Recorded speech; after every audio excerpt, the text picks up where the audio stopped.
Hey everyone, this is the official restart video of my 40 breeder.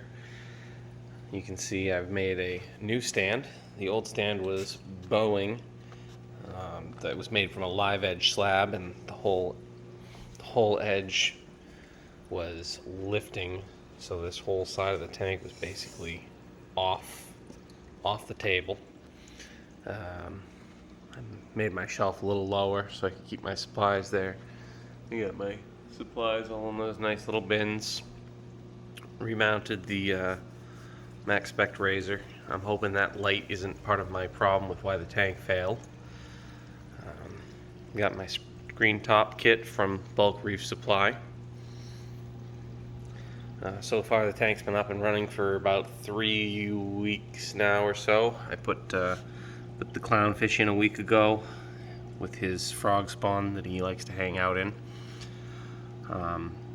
All this purple rock is live rock I got from a local pet stop.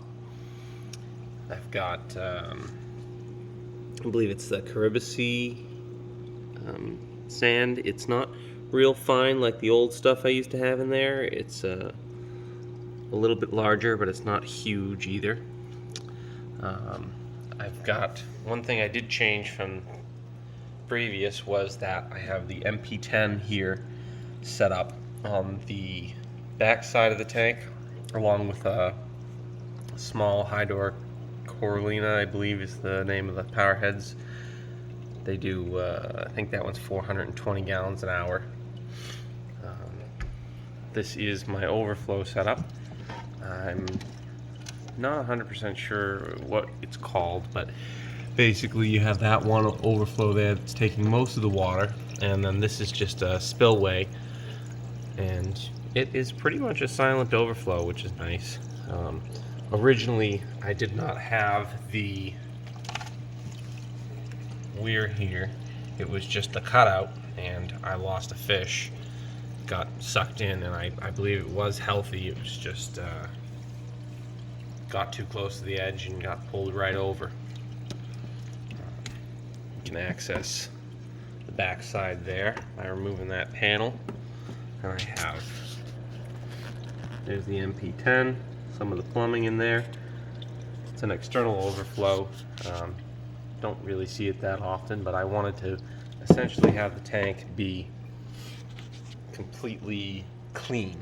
You know, I don't want, even that one pump in the back I don't really love, but I like just having an essentially empty box, no equipment in the actual tank. It's the new stand. I made the whole door removable, so it's very easy to access everything underneath.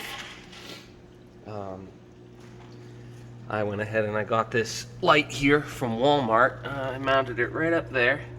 It was like $10, and you'll see, lights up the whole sump nicely.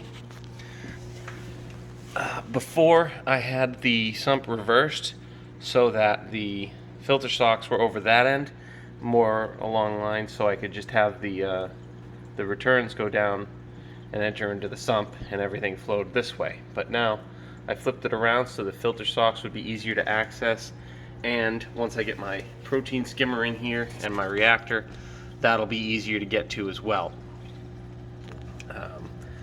I have a new Bulk Reef Supply titanium heater and Wi-Fi controller that I have yet to install. Right now I just have a Petco heater, which I already had one fail in 3 weeks, so I don't like those very much. I still have the Reef Keeper system, which I guess they went out of business quite a while ago, but it's hanging in there, so we're going to keep with it. There is, I believe that's the pH probe and the temperature probe. I want to get a little clamp to make those look a little neater. My bargain basement pump off of eBay, I think it was like $40. It's supposed to be almost 1,000 gallons an hour, which is kind of ridiculous. And I actually have to tune it back just to make it so that the tank doesn't overflow. Goes up into the backflow valve that keeps any water from going back, splits off, and that goes up to the 2 returns. Here is the overflow line. So if the return right there gets clogged, the overflow will take care of that. This is how you adjust the return to make it so that the right amount of water comes down. I used to have a ball valve on there. That's useless. You got to get the gate valve if you want to do this design.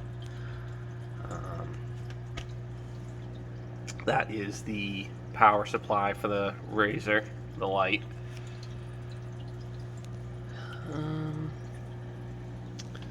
Back here in the corner is my automatic top-off pump. That's the sensor down there for it.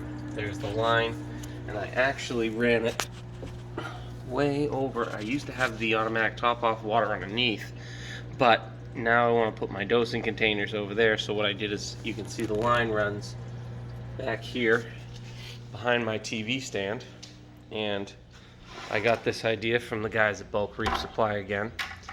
It's a like $10–15 Walmart ottoman, and inside I've got a bucket, and there's my automatic top-off water. So from a distance, you'd never know it had anything to do with the fish tank. Right now I'm soaking my protein skimmer parts in some vinegar and water just to clean them up before I put it back in. Here is my temporary setup with all my old stuff from the tank. I've got my Saddle Valentini puffer, some what is it, Pallies I believe they're called, my rock flower anemone, which usually looks a little better than that,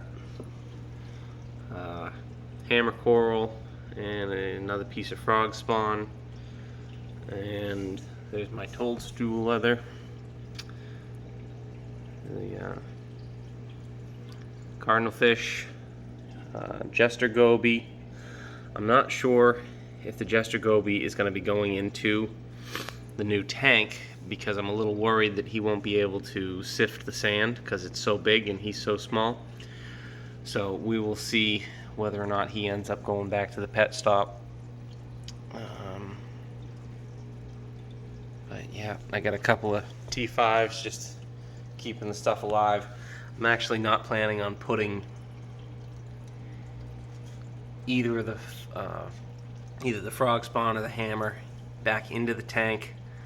I'm simply going to put the rock flower anemone and the toadstool back in. There's also a recordia back there, which I'd like to put back in, but I'm not exactly sure how to get it off the rock. And the whole point of this new tank was to not have any of the original rock with any of its problems, aptasia, its algae. It's got this funny sort of seaweed or macroalgae that pretty much took over the tank. I tried to manually remove all of it, but it comes back with a vengeance. So none of this rock is going back into the tank until it gets acid dipped and bleached out. But I really like my new scape.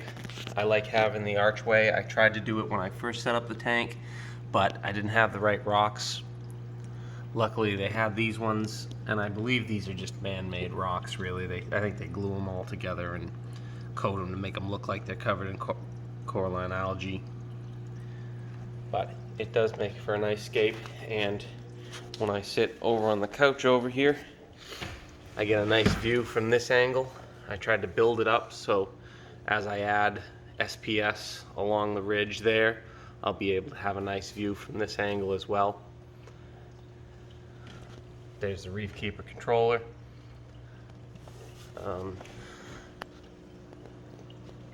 I got this CCAM ammonia alert, which is great. You know, great way to keep an eye on the ammonia without having to test constantly. I've read a lot of good reviews on it, and it's supposed to last up to a year, which is more than enough time for the cycle to be finished. So I will try and keep you guys updated with the tank. I think a lot of people have enjoyed it, and I'm hopefully going to go with more of an SPS dominated tank, depending on how well everything goes. I think the Razor is capable of doing some light stuff, you know, some bird's nests, some monopora, but if I want to do anything serious, I'll probably have to get a little more light.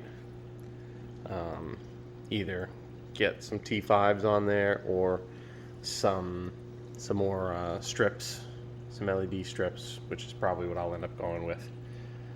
But either way, thanks for watching.